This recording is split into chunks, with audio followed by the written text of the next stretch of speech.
Hey there! Election day is almost here. So let's take a look at first female African American and Asian American Vice President and currently the 49th Vice President of the United States since 2021, highest ranking female official in US history, and now is running to be the 47th President of the United States. So, what has Harris done and accomplished as the Vice President of the United States? Cast more tie-breaking votes than any other vice president, which helped pass bills such as the American Rescue Plan Act of 2021 stimulus package and the Inflation Reduction Act of 2022. Immigration, Call to Action, was the Public-Private Partnership Central America Forward, or CAF. The idea behind CAF is to support the creation of local jobs and other measures in order to slow the flow of mass migration. Voting rights.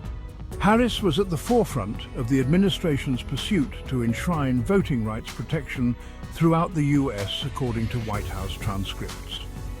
Abortion.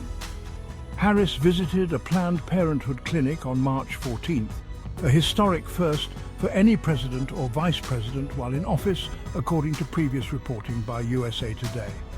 Gun violence.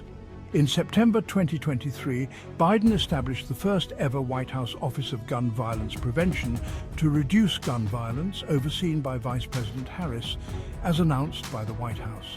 Maternal health. Prior work on maternal and infant health care was a key component of the Build Back Better Act, passed in 2022. Broadband expansion. In 2023, Harris and U.S. Secretary of Commerce Gina Raimondo traveled to Kenosha, Wisconsin to celebrate the announcement of new electronics equipment production made possible by the Biden-Harris administration's Investing in America agenda and bipartisan infrastructure law. The bipartisan infrastructure law requires the use of American-made materials and products for federally funded infrastructure projects, with the goal of bringing hundreds of new jobs to the U.S.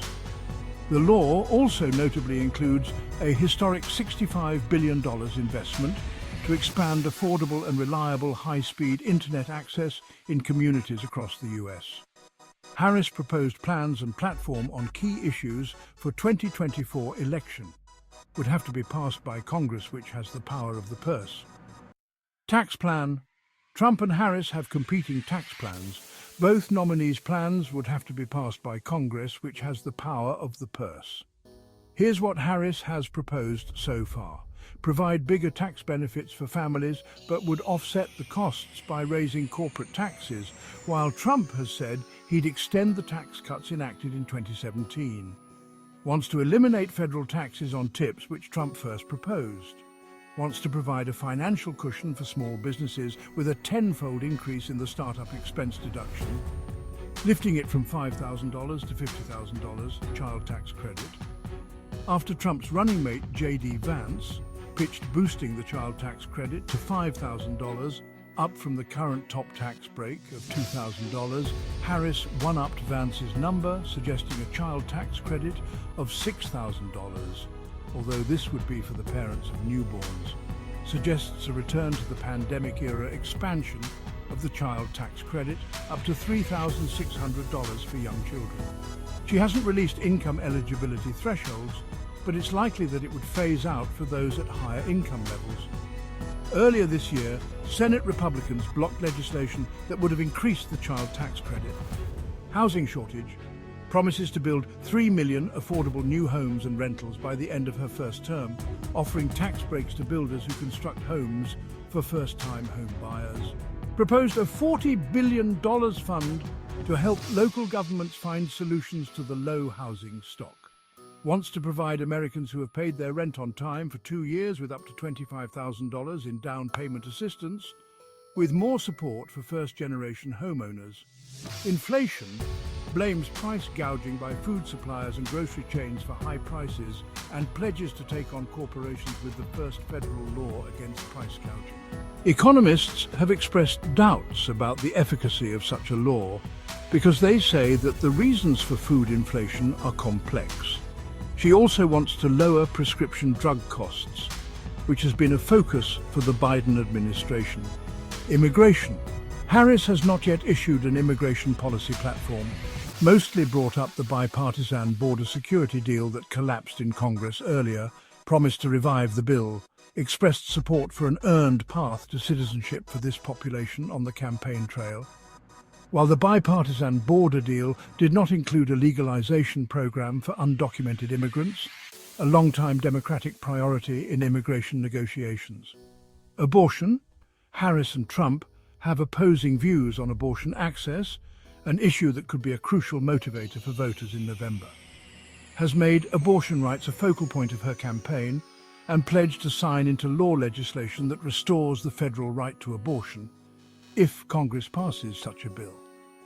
IVF repeatedly said she supports the right of women to make their own decisions about their bodies and family planning. Climate. In an interview with CNN, Harris said that as president she wouldn't ban fracking, a departure from a statement she made in 2019 that she'd support a fracking ban. Guns. In 2023, Mr. Biden announced the creation of the White House Office of Gun Violence Prevention to be overseen by Harris. Education. The Democratic Party's platform calls for free college tuition for all. This is not an idea Harris has been discussing on the campaign trail. Israel and Gaza. Both Harris and Trump have at times been critical of Israel's handling of its war against Hamas in Gaza. But neither has threatened to pull support for the ally, called the bloodshed in Gaza devastating, but vowed there would be no change in policy toward Israel, pushed for a ceasefire deal that would release the remaining hostages held by Hamas. She backs a two-state solution, Ukraine and Russia, pledged she will stand strong with Ukraine and our NATO allies. Accused Russia of committing crimes against humanity in Ukraine a year after the war began. Iran nuclear deal. It's unclear whether Harris would seek to renegotiate a new nuclear deal with Iran if she wins the election. During the 2020 campaign, she would seek to rejoin the Iran nuclear agreement, so long as Iran also returned to verifiable compliance. China offered few details about how her China policy would differ from Mr. Biden's, said, "America, not China, wins the competition for the 21st century."